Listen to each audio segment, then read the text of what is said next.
ধন্যবাদ নুরুল আমিন স্যার, আপনি research ethics এর অনেকগুলো বিষয় আলোচনা করেছেন।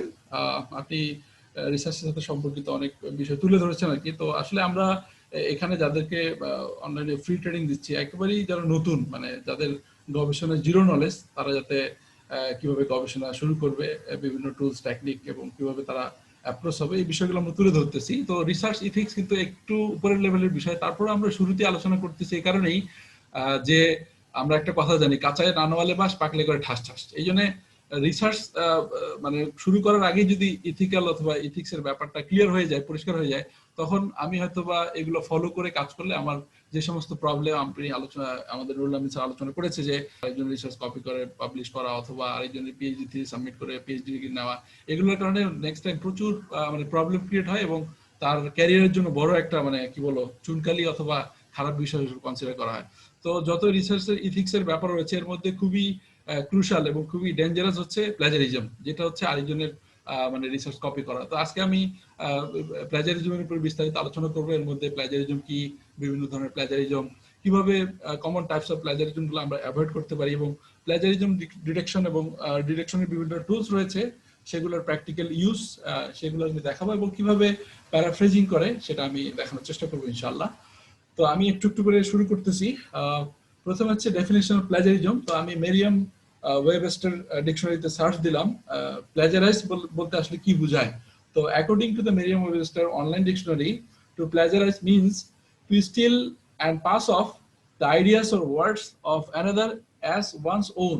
যে একজন আরেকজনের আইডিয়া এবং তার কথা অথবা শব্দ, এটাকে নিজের বলে চালিয়ে দিচ্ছে, সেটা চুরি করতেছে অথবা পাস অফ করতেছে। আরেকটা হচ্ছে to use another production without ক্রেডিটিং the sources.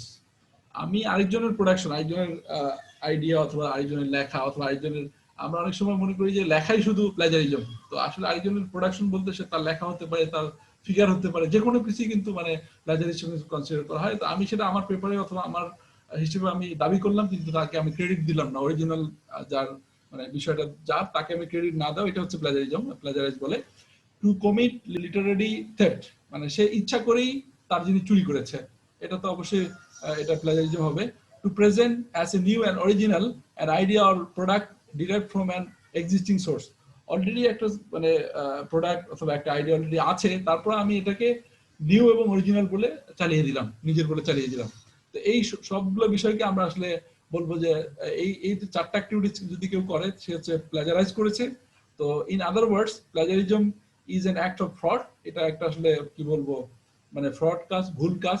হ্যাঁ, it involves both stealing someone's else work and lying about it afterward. সাধারণত এটা হচ্ছে আরেকজনের কাজ চুরি করা এবং এটা সম্পর্কে মিথ্যাচারিতা করা, যেটা আমার কাজ, আমি করেছি, এই ধরনের মিথ্যাচারিতাগুলো করা। তো প্লাজারিজম খুবই কি বলবো সিভিয়ার একটা বিষয়, এবং এটার কারণে আপনি এক জায়গায় পেপার সাবমিট করলেন আরেকজনের আইডিয়া কপি করে, একজনের লেখা কপি করে, তা আপনি পেপারটা পাবলিশ করার পরেও সেই পেপারটা কিন্তু রিট্রাক্ট হতে পারে, অর্থাৎ পেপারটা উইথড্র হতে পারে। হ্যাঁ, বিভিন্ন ভাবে কেউ যদি দেখলো যে আমার আইডিয়া আরেকজন কপি করেছে, এবং যে জার্নালে অথবা যেখানে পেপারটা পাবলিশ হয়েছে তাদেরকে যদি ইফেক্টিভ ওয়েতে এবং সুন্দরভাবে বিষয়টা বুঝিয়ে বলা যায়, এবং আমি যদি তথ্য সহকারে দিয়ে দিই যে এটা আমার কাজ, আমি এটা করেছি এবং এটা অমুক জায়গায় পাবলিশ আছে, তখন কিন্তু এই পেপারটা আবার রিট্র্যাক্ট করা হয়। তো একটা ওয়েবসাইট রয়েছে রিট্রাকশন ওয়াচ। এই ওয়েবসাইটটা সবসময় যখনই কোনো পেপার রিট্র্যাক্ট হয় অথবা কোনো ধরনের রিসার্চ ইথিক্স এর বাইরে কোনো কাজ হয়, তখন তারা এটাকে ফোকাস করে। যেমন আমি রিসেন্ট ওখান থেকে কিছু স্ক্রিনশট নিয়েছি, পেপার রিট্র্যাক্টেড ডিউ টু প্লাজারিজম, আবার paper retracted due to photo প্লাজারিজম। হ্যাঁ, এই যে এখানে এটা এই নিউজটা মেবি আজকের অথবা কালকের। এখানে এখানে বলেছে যে exclusive, University of Arizona says former researcher committed misconduct by plagiarizing figure. আমরা অনেক সময় মনে করি লেখাই শুধু মানে কপি করলে এটা প্লাজারিজম, অথচ মানে ছবি কপি করা এটাও কিন্তু এক ধরনের প্লাজারিজম। যেমন এখানে বলেছে ফিগার 3 অফ 2003 পেপার 2003 সালের পেপার হচ্ছে এটা, আর 2008 সালের ওই ফিগারটাই কিন্তু এটাকে অন্যভাবে রিপ্রেজেন্ট করা হচ্ছে। যদিও একজনের ছবি দেখানো আমার উদ্দেশ্য নয়, কিন্তু যেহেতু এটা ওয়েবসাইটে পাবলিশ করা আছে, সেটা দেখাইতে মনে খুব বেশি সমস্যা নাই। আরেকটা পেপার হচ্ছে paper retracted due to no match with the references. আমরা অনেক সময় খেয়াল করি, আমরা জানি যে পেপার একটা লিখতে গেলে অবশ্যই রিলেটেড ওয়ার্ক অথবা বিভিন্ন সেকশনে আমার কাজের ভ্যালিডিটির জন্য এবং অ্যাকসেপ্টেবিলিটির জন্য অন্য পেপারের রেফারেন্স নিয়ে আসতে হয়, আমাকে সাইট করতে হয়, তাদের ডিসকাশন করতে হয়। তো সেক্ষেত্রে এই পেপারটার যারা অথর তারা রেফারেন্সের যে সমস্ত মানে পেপারের কথা উল্লেখ করেছে, সোর্সের কথা উল্লেখ করেছে, ভিতরে কিন্তু তার কোনো মানে মিল নেই। বলছে অমুক পেপারে এটা আছে, তারা এটা করেছে, কিন্তু রেফারেন্সে যেটা দিয়েছে সেটা কিন্তু ঠিক না। এই ধরনের বিষয়গুলো কিন্তু রিট্রাকশন ওয়াচ ওয়েবসাইটে মনিটর করা হয়। আমি যদি সরাসরি একটা ওয়েবসাইটে দেখাই আপনাদের খুব ভালো লাগবে। এই যে একটা ওয়েবসাইট এখানে রয়েছে retraction watch.com, এখানে তারা মানে কি ধরনের ইথিক্সের বাইরে যে বিষয়গুলো যাচ্ছে প্রত্যেকটা বিষয় কিন্তু তারা এখানে তুলে ধরে। হ্যাঁ, the list of retracted COVID-19 papers up to 33, অর্থাৎ 33টা পেপার তারা রিট্রাক্ট করেছে এই কোভিড-19 রিলেটেড। ওকে, আপনারা এই ওয়েবসাইটটা দেখতে পারেন এবং এখানে চোখ রাখতে পারেন। তো আমি প্লাজারিজম সম্পর্কে যেটা বললাম যে একজনের মানে আইডিয়া, লেখা অথবা ছবি যে কোনো কিছুই তাকে ক্রেডিট দেওয়া ছাড়াই কপি করা এবং নিজের বলে চালিয়ে দেয়, এটা হচ্ছে প্লাজারিজমের মূল কনসেপ্ট, যেটা আসলে কি বলবো সিভিয়ার মানে অপরাধ হিসেবে কনসিডার করা হয়। তো প্লাজারিজমের আসলে বিভিন্ন ধরনের টাইপস রয়েছে এবং এই টাইপসের উপর ভিত্তি করে তাদের বিভিন্ন ধরনের মানে কি বলবো সিভিয়ারিটি রয়েছে, কোনটা কত মানে খারাপ, কোনটা কত মানে একটু কম খারাপ, এই বিষয় এই ধরনের কিছু বিষয় রয়েছে। যেমন টাইপস অফ প্লাজারিজমের মধ্যে বলা হয় যে একটা হচ্ছে global plagiarism. Global plagiarism means presenting an entire text by someone else as your own work. এটা খুবই মারাত্মক একটা অপরাধ, যেটা হচ্ছে যে একজনের পেপার অথবা একজনের একটা আর্টিকেল অথবা একজনের একটা লেখা, এটা হুবহু আমি কপি করলাম, জাস্ট ওখানে অথরের নামের জায়গায় আমার নামটা বসিয়ে দিলাম। এরকম ঘটনা কিন্তু হয়েছে, আমরা জানি। শুধু বাংলাদেশে না, সব অনেক জায়গায় এই ধরনের কেস রয়েছে আর কি, যে পুরো টাইটেল সেম, সবকিছু সেম, শুধুমাত্র অথরের জায়গায় নাম চেঞ্জ। হ্যাঁ, এটা হচ্ছে খুবই মারাত্মক একটা কি বলবো মারাত্মক ধরনের অপরাধ আর কি, মানে প্লাজারিজম অপরাধ। আরেকটা হচ্ছে paraphrasing plagiarism, rephrasing someone else ideas without citation. এইটা যেটা হচ্ছে আমি একজনের আইডিয়া, আরেকজনের আর্টিকেল পুরোটাই আমি কি করলাম আমার মতো করে লিখলাম, মানে তার লেখা কিন্তু তার টেক্সট গুলোকে আমার মতো করে টেক্সট করলাম, মানে তার লেখাটাকে আমি চেঞ্জ করলাম।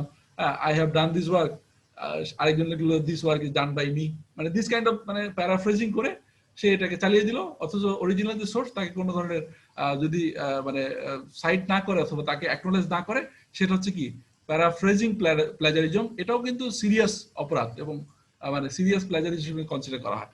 আরেকটা হচ্ছে ভার্বাটিম প্লাজারিজম, যেটা হচ্ছে directly copying and a passage of text without citation. এটা হচ্ছে পুরো আইডিয়াকে আমি নিজের মতো করে লিখলাম, আর এটা যেটা হচ্ছে একটা প্যাসেজ, অর্থাৎ কিছু লাইন ডিরেক্টলি আরেকজনের পেপার থেকে আরেকজনের সোর্স থেকে কপি করা, কোনো সাইটেশন ছাড়া, এটাও সিরিয়াস একটা অপরাধ। ওকে, আরেকটা হচ্ছে mosaic plagiarism, combining text and ideas from different sources without citation. অর্থাৎ একজন যেটা করলো নিজে কোনো রিসার্চ করলো না, তো আরেকজনের কয়েকজনের পেপার থেকে সে আইডিয়া নিয়ে সেটাকে কম্বাইন করে একটা নিজে প্রডিউস করলো, এটা হচ্ছে মোজাইক প্লাজারিজম এবং এটাও একটা সিরিয়াস অপরাধ হিসেবে কনসিডার করা হয়, সিরিয়াস মিসকন্ডাক্ট হিসেবে কনসিডার করা হয়। আরেকটা যেটা হচ্ছে সেলফ প্লাজারিজম। আমরা অনেক ক্ষেত্রেই যেটা করি, অনেকেই যেটা আছে যে নিজের একটা পেপার অলরেডি পাবলিশ করা আছে, হয়তো আমি কোনো কনফারেন্সে সাবমিট করলাম, নেক্সট টাইম ওই পেপারটার বেশিরভাগ অংশ নিয়েই জাস্ট কিছু চেঞ্জ করে আমি আবার আরেক জায়গায় একটা জার্নালে মানে সাবমিট করলাম। হ্যাঁ, অনেক কনফারেন্সে জার্নালের এক্সটেন্ডেড ভার্সনকে মানে সরি কনফারেন্সের এক্সটেন্ডেড ভার্সনকে জার্নাল হিসেবে পাবলিশ করার সুযোগ দেয়, সেক্ষেত্রে কিন্তু তারা বলে মিনিমাম 40% অথবা 50% চেঞ্জ নিয়ে আসতে হবে।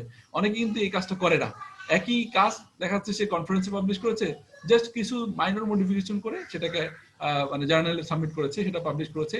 এই যে নিজের কাজ নিজে কপি করা অথবা নিজের কাজ নিজেই পাবলিশ করা অন্য জায়গায়, সেটাকে আমরা বলবো self plagiarism. Using passages and ideas from your own previously submitted work, এটাও এক ধরনের মিসকন্ডাক্ট, কিন্তু এটা হচ্ছে মডারেট, মানে এটাকে আপনার গ্লোবাল প্লাজারিজম, প্যারাফ্রেজিং প্লাজারিজম, ভার্বাটিম এবং মোজাইক প্লাজারিজমের মতো খুব বেশি সিরিয়াস নয়, কিন্তু এটাও ভালো ভালো যারা রিসার্চার আছে তারা অবশ্যই অ্যাভয়েড করার চেষ্টা করে আর কি। আরেকটা হচ্ছে incorrect citation, failing to give all the necessary information in your source citation. যেটা আমি একটু আগে বললাম যে একটা পেপার আমরা রিট্রাকশন দেখলাম, যেটা হচ্ছে সে যে সমস্ত রেফারেন্সের কথা টেক্সটের ভিতরে লিখেছে, টেক্সট সাইটেশন করেছে, রেফারেন্স ওই বিষয়গুলো নাই, সে কারণে কিন্তু পেপার রিট্রাক্ট হয়েছে। তো এইটাও একটা মানে এক ধরনের প্লাজারিজম, যে আপনি পেপারের ভিতরে লিখলেন এক ধরনের কথা কিন্তু রেফারেন্সে দিলেন আরেক ধরনের বিষয়, এটা আসলে অ্যাভয়েড করা চাই। তো এই বেসিক্যালি এই 6 ধরনের প্লাজারিজম আমরা হাইলাইট করতেছি, কিন্তু আরো আপনি যদি ওয়েবসাইটের বই ঘাটেন তখন দেখবেন যে আরো বিভিন্ন টাইপের প্লাজারিজম কিন্তু রয়েছে। তো আমরা মূলত এই 6 ধরনের মূল প্লাজারিজম নিয়ে কথা বললাম। তো আশা করি যারা শুনতেছেন কিছু আইডিয়া এসেছে। আরেকটা যেটা হচ্ছে আমরা এই যে কমন টাইপের যে প্লাজারিজম গুলো রয়েছে সেগুলো আসলে কিভাবে অ্যাভয়েড করবো, হ্যাঁ, এটা সম্পর্কে আমরা বলি। আমি কিন্তু শুরুতেই বলে দিয়েছি যে কারো আইডিয়া, কারো লেখা, কারো ছবি উইদাউট সাইটেশন, অর্থাৎ তাকে অ্যাকনলেজ ছাড়া এটা ইউজ করাটাই হচ্ছে প্লাজারিজম। কিন্তু আপনি যদি আরেকজনের আইডিয়া, আরেকজনের ছবি অথবা আরেকজনের লেখা আপনি আপনার মতো করে লিখেন এবং তাকে সাইট করেন, তাকে অ্যাকনলেজ করেন, তাহলে কিন্তু এটাকে প্লাজারিজম হিসেবে কনসিডার করা হয় না। ওকে, এই বিষয়টা আমরা দেখি যে আমরা কিভাবে প্লাজারিজম অ্যাভয়েড করব। ওকে, তো এখানে কিছু বিষয় যদি আমি খেয়াল করি এবং কিছু স্টেপ যদি আমি ফলো করি তো আমার প্লাজারিজম অ্যাভয়েড করাটা সহজ হবে। নাম্বার 1 হচ্ছে keep track of your sources, quote or paraphrase, cite the original sources. First হচ্ছে আমরা একটু একটা করে আসি যে keep track of your sources, keep a list of all sources you consult. আপনি আপনার রিসার্চ যখন শুরু করলেন, অর্থাৎ রিসার্চ একটা টপিক সিলেক্ট করলেন, আপনি গুগলে সার্চ দিলেন, একটা পেপার পেলেন, ওই পেপারটা পড়লেন, এরপরে আপনি আরো যে পেপারগুলো আপনার রিসার্চের জন্য আপনি মানে কাজে লাগিয়েছেন অথবা যেখান থেকে আইডিয়া নিয়েছেন, যে কোনো সোর্স আপনি যেখান থেকে আইডিয়া নেন, ছবি নেন অথবা জাস্ট আপনি কাজের জন্য হেল্প নিয়েছেন, সমস্ত সোর্সকে এরকম কি লিস্ট করা। হ্যাঁ, এটা অনেকেই গুগল ডকে করতে পারে, এক্সেলে করতে পারে, অথবা কেউ ব্যান্ডেলি অথবা অন্যান্য যে সমস্ত রেফারেন্সিং টুলস আছে সেখানে আপলোড করে সমস্ত সোর্সকে এখানে লিস্টে রাখা আর কি।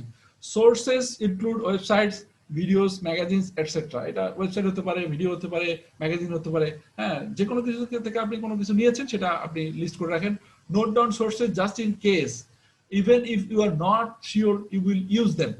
এখন এটা একটা ভালো প্র্যাকটিস। আপনি যে কোনো জায়গায় একটা সোর্স পেলেন এবং এটা আপনার আপনি কাজে লাগাইতে পারেন, নাও লাগাইতে পারেন, কিন্তু আপনার সোর্সটা রেখে দেওয়া। এটার কারণ কি, আপনি যখন পেপার লিখতে যাবেন তখন আপনার স্পেসিফিক মনে পড়বে না যে আমি আসলে এই আইডিয়াটা অথবা এই কথাটা অথবা এই ফিগারটা কোন জায়গা থেকে নিয়েছি। হ্যাঁ, সে কারণে কিন্তু আপনার মানে জিনিসটা আপনি অ্যাভয়েড করেন এবং সেটা প্লাজারিজম হিসেবে কনসিডার করা হয়। এই কারণে সমস্ত সোর্স আপনি যেগুলো আপনার রিসার্চ ইউজ করেছেন এটা ট্র্যাক রাখা এবং সেটা মানে পেপারের ভিতর উল্লেখ করে দেওয়া। তো সেক্ষেত্রে যে বিষয়গুলো রাইট ডাউন করা উচিত সেটা হচ্ছে ওই সোর্সের অথরকে, সোর্সের টাইটেল কি, পাবলিকেশন কবে হয়েছে, পাবলিশার কারা, page number of specific course and passages. ধরেন একটা বিশাল রিসার্চ পেপার 20-30 পেজের একটা রিসার্চ পেপার, এর মধ্যে আপনি 20 নাম্বার পেজের একটা পেজে আপনি একটা কথা অথবা একটা আইডিয়া অথবা একটা প্যাসেজ আপনি নিয়েছেন, তো সেই কথাটা কিন্তু অবশ্যই আপনি নোট ডাউন করে রাখেন। ইউআরএল আর ডিওআই ফর অনলাইন সোর্সেস, যে সমস্ত অনলাইন সোর্স অথবা পেপার রয়েছে তাদের একটা ডিজিটাল অবজেক্ট আইডেন্টিফায়ার একটা নাম্বার থাকে যেটার মাধ্যমে ওই সোর্সটাকে আইডেন্টিফাই করা যায়, সেটা আপনি নোট করে রাখতে পারেন। Access data for online sources, এবং আপনি ডেটাটা কবে অ্যাক্সেস করেছেন সেটাও আপনি নোট ডাউন করে রাখতে পারেন, যাতে আপনার কি সুবিধা হয় যে আপনি আপনার অনেক সময় আমি দেখেছি যে IEEE এবং এপি এবং এমএলএ যে সমস্ত ফরম্যাটিং আছে সেখানে একটা অনলাইন সোর্স আপনি কবে অ্যাক্সেস করেছেন সেই কথাটা উল্লেখ করতে হয়, তো সেটা আপনি নোট করে রাখেন। আরেকটা যেটা হচ্ছে কোড আর প্যারাফ্রেজ, খুবই কি বলবো ইফেক্টিভ হচ্ছে একটা ওয়ে যে আপনি আপনার আপনার সোর্সগুলোর প্লাজারিজম অ্যাভয়েড করার ইফেক্টিভ ওয়ে হচ্ছে আপনি প্রত্যেকটা সোর্স যেটা আপনি আপনার পেপারে ইউজ করেছেন সেটা হয় কোড করেন নাহলে প্যারাফ্রেজ করেন। কোড হচ্ছে কি, কপি দ্য অথরস এক্সাক্ট ওয়ার্ডস, যে অথর যে কথা বলেছে যে তার পেপারে যেভাবে রিপ্রেজেন্ট করেছে আপনার পেপারে হুবহু এটা ইউজ করা, সেটা হচ্ছে কোডিং। ইউজ কোটেশন মার্ক, সেখানে আমরা কোটেশন মার্ক ইউজ করি। প্যারাফ্রেজিং হচ্ছে put the text into your own words, আপনি আরেকজনের মানে পেপার থেকে কিছু সেন্টেন্স অথবা কিছু একটা প্যাসেজ দিলেন কিন্তু সেই প্যাসেজটা আপনার মতো করে রিলেট করলেন, সেটা হচ্ছে paraphrasing. No quotation marks use, সেখানে কোনো কোটেশন মার্ক ইউজ করা হয় না। এক্সাম্পল অফ কোটিং যদি আমি দেখাই, এখানে একটা এক্সাম্পল রয়েছে, according to Darwin, as natural selection acts solely by accumulating slight successive favorable variations, it can produce no great or sudden modifications. It can act only by very short and slow steps. এখানে কিন্তু বলে দিয়েছে যে মানে ওনার কত সালের paper কোন পেজের মধ্যে রয়েছে, এটা হচ্ছে ডারউইন যা বলেছে হুবহু এই বিষয়টা এখানে রয়েছে। তো কোটেশন আসলে আমরা কখন ইউজ করব, কোটেশন আমরা তখন ইউজ করব টু গিভ টেক্সচুয়াল এভিডেন্স, যখন আমি আমার রিসার্চ থেকে যে আমি এই কোটেশনটা ইউজ করেছি এটা আসলেই একজন একটা থিওরি দিয়েছে অথবা কথাটা বলেছে, সেটা যখন আমি এভিডেন্স হিসেবে দেখাইতে চাই, এক্স্যাক্টলি উনি যা বলেছে সেটা আমি তুলে ধরতে চাই, সেটা অবশ্যই কোটেশন আকারে দিতে হবে। টু অ্যানালাইজ ল্যাঙ্গুয়েজ, মানে সে আসলে কিভাবে রিপ্রেজেন্ট করতেছে এবং তার বলার ভঙ্গি অথবা তার ল্যাঙ্গুয়েজটা কিরকম ছিল সেটা যদি আমি শো করতেছি, সেক্ষেত্রে এটা হতে পারে টু গিভ প্রিসাইজ ডেফিনেশন। হ্যাঁ, আমরা যেটা দেখেছি কিছু কিছু বিষয় থাকে যেটা আসলে ডেফিনেশন আর অন্যভাবে দেওয়ার সুযোগ থাকে না। ওকে, যেমন আমি যদি বলি যে গতি কি, হ্যাঁ, সুষম গতি কি, অসম গতি কি, হ্যাঁ, এই বিষয়গুলোর ডেফিনেশন কিন্তু অলরেডি রয়েছে, অথবা নিউটনের ফার্স্ট ল, নিউটনের সেকেন্ড ল, এগুলো কিন্তু অলরেডি ডিফাইন্ড, সেগুলোকে আসলে আলাদা করে ডিফাইন করার কোনো কিছু নাই। সেক্ষেত্রে ডেফিনেশনের ক্ষেত্রে আমরা অবশ্যই এক্স্যাক্টলি যে ডেফিনেশনটা রয়েছে ওটা আমরা ইউজ করতে পারি, এটাকে আমরা কোড করতে পারি। আরেকটা যেটা রয়েছে প্যারাফ্রেজিং, একটু আগে যেটা আমরা দেখলাম সরাসরি ডারউইনের যে মতবাদ অথবা ওনার যে কথাটা সেটা এখানে রয়েছে, ঠিক ওটাকে আমরা অন্যভাবে প্যারাফ্রেজ করতে পারি। According to Darwin, natural selection is a gradual process that produces many small changes over the time rather than sudden leaps. এখানে কিন্তু ওনার ওই কথাটাই তুলে এনেছে, কিন্তু সেখানে এটাকে অন্য ভাষায় মানে অন্য লেখার মাধ্যমে রিপ্রেজেন্ট করেছে, এটাকে আমরা বলবো প্যারাফ্রেজিং। তো প্যারাফ্রেজ করার জন্য অনলাইনে কিছু টুলস রয়েছে। আমি একটা খুব ভালো টুলস, আর্টিফিশিয়াল ইন্টেলিজেন্স বেস, সেটা আমি প্র্যাকটিক্যাল ইউজ দেখাবো আপনাদেরকে, আশা করি উপকার হবে আর কি, নেক্সট টাইম কাজে লাগবে। তো কখন আমি প্যারাফ্রেজ করব? টু শেয়ার ইনফরমেশন, যে আমি আরেকজনের আইডিয়া অথবা আরেকজনের কিছু কথা আমি আমার রিসার্চের মধ্যে শেয়ার করতে চাচ্ছি, তখন আমি এটা প্যারাফ্রেজ করব। টু এক্সপ্লেইন আইডিয়াস, আরেকজনের আইডিয়া কিন্তু আমার মতো করে আমি এক্সপ্লেইন করব, হ্যাঁ, সেটা হতে পারে প্যারাফ্রেজিং। আবার to show your understanding of the source, আপনি যখন আপনার রিসার্চে কিছু পেপার থেকে কোনো কিছু সাইট করেন, তখন আপনি ওনার রিসার্চ সম্পর্কে কি বুঝলেন, আপনার আন্ডারস্ট্যান্ডিং। সাধারণত আমরা যখন লিটারেচার রিভিউ লিখি, আমাদের রিসার্চের অংশ হিসেবে লিটারেচার রিভিউ করি, তখন অন্যদের কাজের তাদের কন্ট্রিবিউশন কি, তাদের লিমিটেশন কোথায়, তারা কি মেথড ইউজ করেছে, ওই বিষয়গুলো কিন্তু আমাদের নিজের ভাষায় মানে তুলে ধরতে হয়, তখন আমরা আসলে প্যারাফ্রেজিংটা ইউজ করি। তো আরেকটা যেটা 3 নম্বর স্টেপ যদি আমরা ফলো করি, যেটা আমাদের প্লাজারিজম অ্যাভয়েড করতে মানে হেল্প করবে, সেটা হচ্ছে cite the original source. In text citation briefly identify the source. এবং আমরা যেটা করি সাধারণত, যে যখন আমরা রিসার্চ পেপার লিখি তখন টেক্সটের ভিতরে আমরা সাইটেশন করি, আবার রেফারেন্স সেকশনে অথবা বিবলিওগ্রাফি সেকশনে আমরা রেফারেন্সটি দিয়ে দিই। তো টেক্সটের ভিতরে ব্রিফলি এটাকে আইডেন্টিফাই করা, রেফারেন্স লিস্ট গিভস ফুল সোর্স ইনফরমেশন, এবং রেফারেন্স লিস্টে ফুল ইনফরমেশন দিয়ে দেওয়া।